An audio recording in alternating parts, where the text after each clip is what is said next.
Hey, this is Jit from the South Asian Health Lab, and today I'll be talking about the diets of our South Asians and why we have to make them different. And if you're wondering why you should listen to me, well, I'm a biomedical science graduate. I've been studying nutrition and science and health, and I've been implementing many of the things that I'm teaching in these YouTube courses in my own life, and I've seen really big improvement in terms of my health, my fitness. I've done multiple fitness events, multiple 50-kilometer marathons. I built a very aesthetic physique.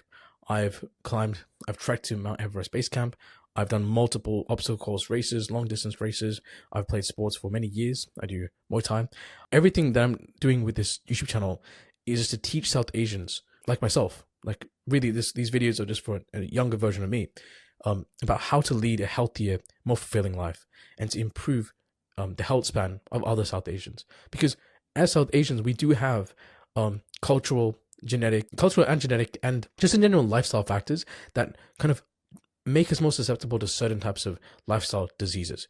And with this channel, what I hope to do is trying to eliminate those diseases, or prevent those sort of diseases in whoever's watching these videos and taking up on the advice that I'm giving them. Why South Asians are having higher levels of diabetes and health problems. As South Asians, as people from India, Pakistan, Nepal, Bangladesh, or any of the other South Asian ethnicities and countries, now we benefit from something called rice.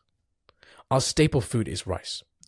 And to grow rice, it requires a lot of manual labor. Because in order to grow rice, we have to irrigate fields. And as we irrigate the fields, and we have to tend to our rice crops, we have to tend to it because rice is one of those crops where it's very delicate.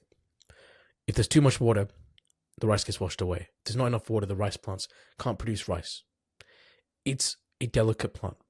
And our recent ancestors over the last several hundred years or so, most of their effort went into small farming methods to cultivate rice for their families, for themselves, to keep them alive. Because rice, what's beautiful about rice is that rice produces one of the highest amounts of calories per acre. So per acre, rice produces a substantial amount of calories.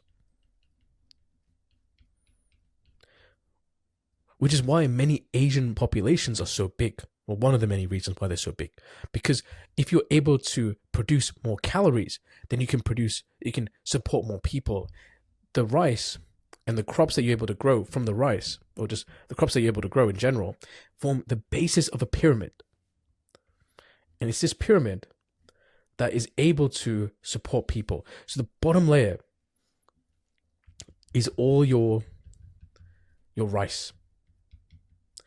Okay, the plants, the food that's available. And the bigger the base of your pyramid, the taller the pyramid can go. If your base is very narrow, you cannot support as many people. Your population is very small because you only have a small amount of staple crop that can feed your growing population. Now, in those times, we were out all the time. We were doing much of our work was manual labor. Much of our work was physical, outside, not sedentary, not sitting down. Like right now, I'm sitting down. I'm teaching you guys about the history of South Asians and the diets and why our diets should be different. But most of my day is sitting down. Most of my day is sedentary. But my ancestors, even as recent as my grandfather, it wasn't like that. We were constantly moving around.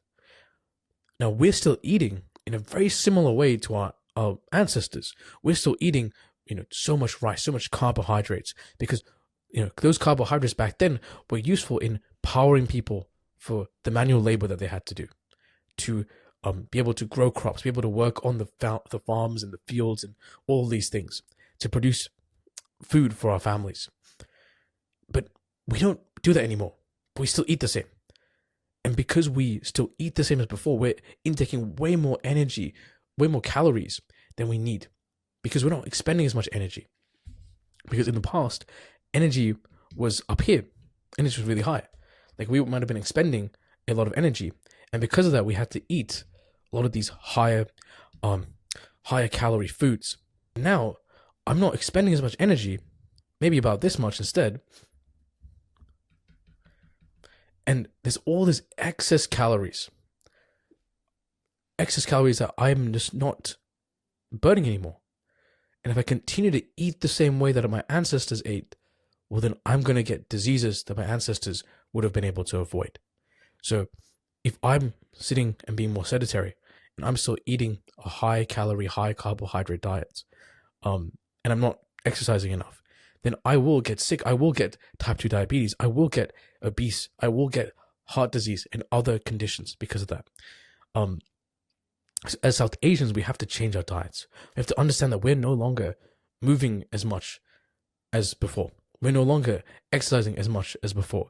So we have to, do something with our food to make it less caloric. We can still have it delicious. We still have spices and things that make it incredibly delicious, but we have to eat less of it. And if we can just control our portion sizes slightly by eating less, by trying to exert more energy, by trying to go for walks, then we can kind of bridge this gap between what we're used to eating, what we're evolutionarily and culturally used to eating, and what we actually need to eat. Then we can lead much healthier lives. The South Asian diet should be different. So by trying to kind of find alternatives, because it's very difficult to get rid of an amount of food that you'd normally be eating per day.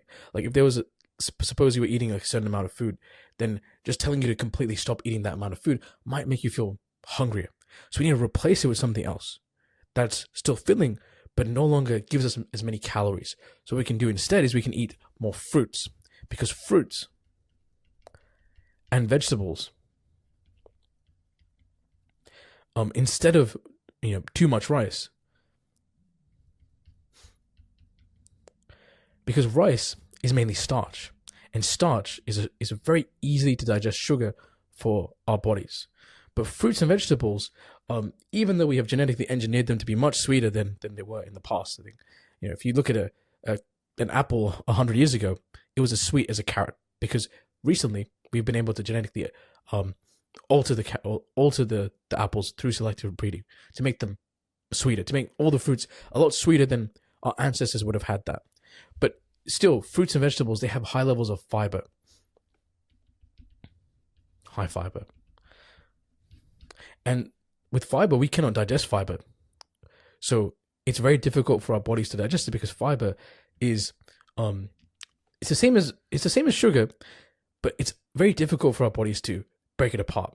It's almost like it's a sugar that's trapped in a cage, and the cage is made out of metal. It's very difficult for our enzymes to go in and break it apart, for our digestive system to actually be able to extract the calories from the fiber. So the fiber helps to keep us full. It keeps us full and gives us less calories. So less calories, but it increased fullness. Eating more fruits, eating more vegetables can be a way for us to alleviate some of these problems that we're facing with our diets as South Asians. So I encourage you to eat more fruits. Be careful about some of the vegetables. There are some vegetables where if you do eat too much of it, it can have certain side effects for some people. But fruits generally are quite good to use in terms of trying to increase our fiber intake and in terms of reducing our lifestyle diseases. Now, this is just one factor of many factors that help to contribute towards disease. So if we are able to kind of fix our diets, then we're able to address one factor. But there's other factors, which I'll be talking about in other videos.